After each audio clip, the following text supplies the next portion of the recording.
Assalamu alaikum and welcome everyone. I'm Iram Munir, Head of CIT Department at Government College of Technology, Lytton or Lahore.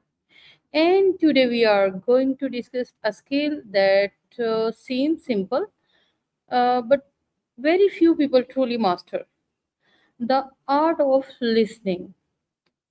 We live in a world Ah, where everyone wants to speak, express opinions, give advice, and be heard.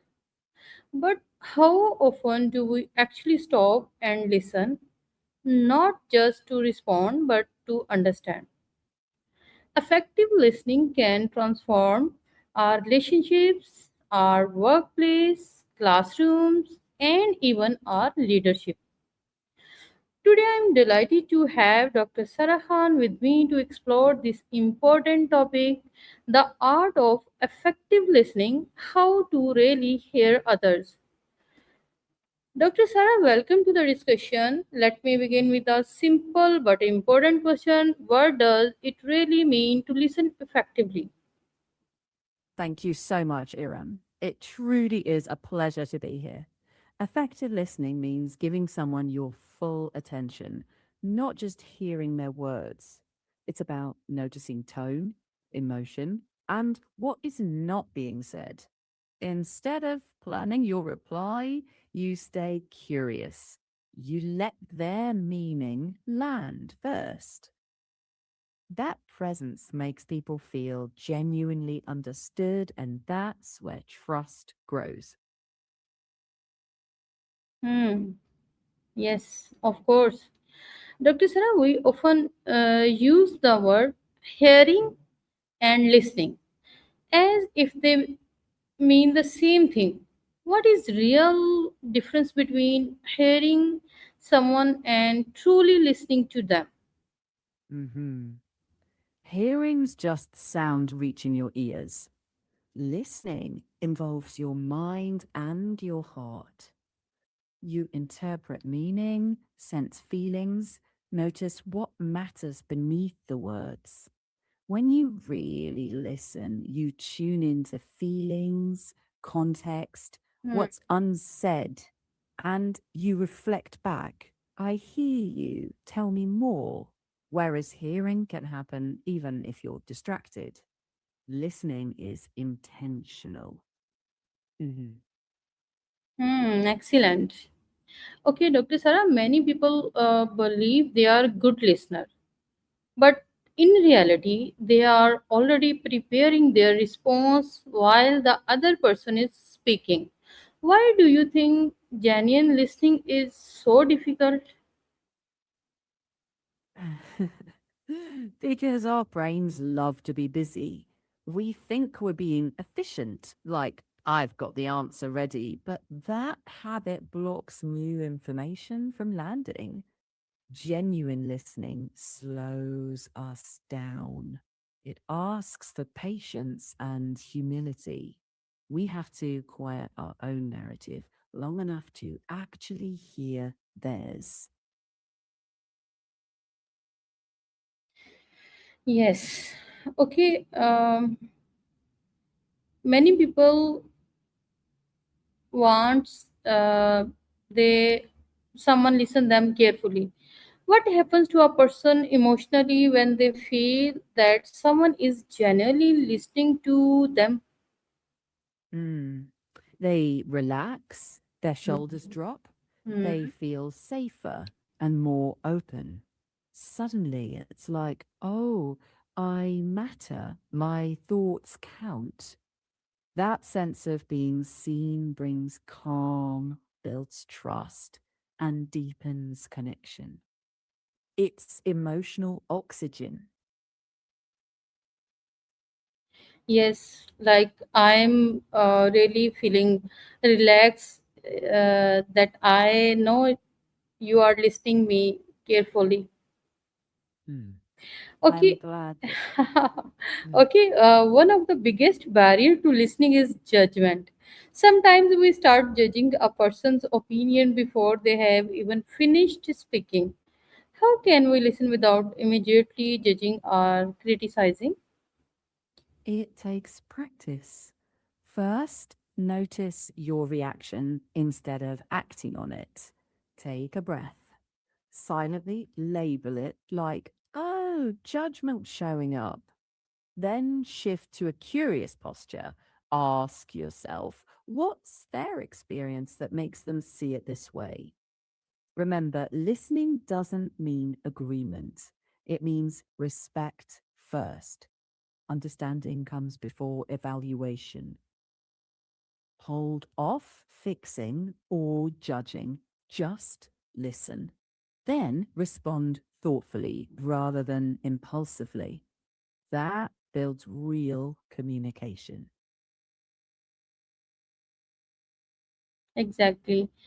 Okay, as a educator and professionals, we interact with colleagues, students, and administrative management every day. How can effective listening improve communication and teamwork in the workplace? Great question. When leaders and colleagues listen well, small misunderstandings don't spiral. People feel heard, so they share ideas more openly. Teams collaborate more smoothly because listening signals respect and inclusion. And honestly, it saves a lot of email back and forth. It's the glue that Hmm. holds workplace relationships together. Yes, I- yes, I agree with you. Okay, another question as an educator. Sometimes students don't directly tell us that what they are struggling with. How can teachers use active listening or to understand what suddenly students feel and student really need? Let me see. That's a very important question, Iram. Students don't always use words to show struggle. Active listening means noticing tone, pace, body language, not just speech. Ask open questions like, how have you been feeling lately? And then actually listen. Silence can be part of listening. Give space, be patient, don't rush to fix. Sometimes saying, I'm here to listen, is more powerful than any advice. It builds trust and confidence. Okay, today smartphones and social media constantly compete for our attention. Do you think technology is making us worse listeners? That's such a relevant question, Iram. Technology isn't the villain, it's how we use it. Notifications, scrolling, multitasking, they pull our attention apart, and that makes deep listening harder. But we can set healthier habits. Put the phone aside during key conversations, face the person, give them 10 minutes of undivided attention. Technology can be a tool, but it Hmm. shouldn't replace human connection. When we choose presence, we become better listeners and better friends, colleagues, leaders, and educators. Okay, if someone watching this discussion, Dr. Sara Khan, and wants to become a better listener, uh, starting from today, what three practical habits would you recommend? Three simple habits. First, put your phone out of sight in conversations. Second, practice summarizing what the other person just said. For example, so what I'm hearing is. And third, ask one curious follow up question instead of jumping in. Start small. Even 10 undistracted minutes can make a big difference. So, if I understand you correctly, We should give our full attention, avoid interruption, and listen to understand rather than simply preparing our response. Okay, Dr. Sara Exactly. Khan, thank you so much for sharing such valuable insights. Today, we learned that listening is much more than simply being silent while another person speaks. True listening requires attention, patience, empathy, and the willingness to understand another person's perspective. Sometimes the greatest gift we can give another person is not advice, not criticism, and not an immediate solution, but simply our complete attention. So the next time someone speaks to you, don't just listen for your turn to respond. Listen to understand, listen with empathy, listen with an open mind. Because when people feel heard, they feel valued, and when people feel valued, communications become stronger, relationships become deeper, and trust begins to grow. I'm Iram Munir, and this was our discussion on the art of effective listening, how to really hear others. Thank you for watching.